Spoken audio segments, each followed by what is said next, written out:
One of the great aspects of Belle Isle is the bridge that connects Detroit to the island. The history of the bridge is a story in itself.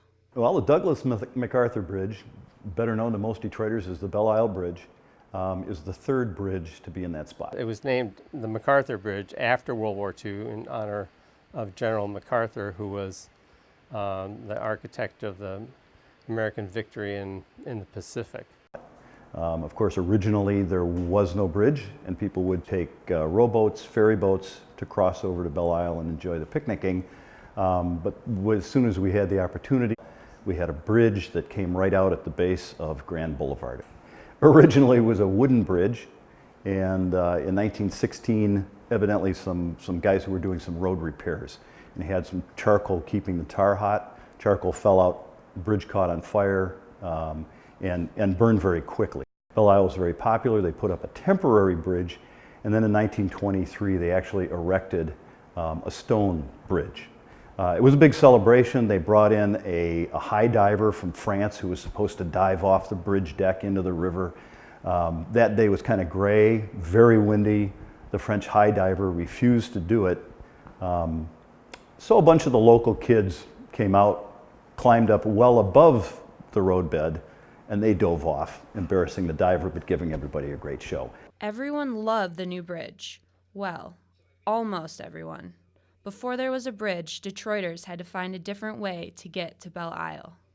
The bridge was appreciated by everyone in Detroit except the people who owned the ferries that used to bring people over. Parents were known to take their children down, deposit the children on the ferry for a nickel, and the ferry would take them on this loop. It was known as the nickel babysitter. Once the bridge opened, the ferry companies had a real hard time making it, and by 1924, 1925, they were out of business. One of the ugliest events in the city's history took place on this beautiful bridge.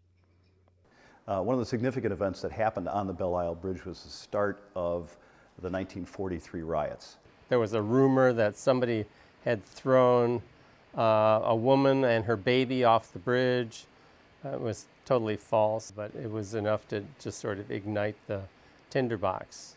And these rumors they traveled like wildfire through the city, and of course none of that was true, but it didn't really matter. The 1943 riot grew into a huge thing that lasted about 36 hours before the governor called out the troops, and the troops came in and eventually quelled it, but in that time dozens of cars were burned, storefronts were broken, and it turned into a real melee, all of which had no basis in fact, except that there were some people who were having little scuffles on Belle Isle. Started on the MacArthur Bridge and spread throughout the city. The next time you visit Belle Isle, as you're crossing over the bridge, take time to remember the history and the importance the Douglas MacArthur Bridge brings to Belle Isle and to the city of Detroit. They call us a commercial town. We rush so madly up and down. Our smoke is black against the skies. We build too close sometimes to see the thwarted grass, the reaching tree. And loveliness we brush aside to make a place for pomp and pride. But even we can pause to rear a bridge of noble beauty here, a monument that will endure. In days of change, one thing that's sure, eyes that are weary now of schemes will smile to see our bridge of dreams, and hearts that span this magic mile will lighter grow on fair Belle Isle.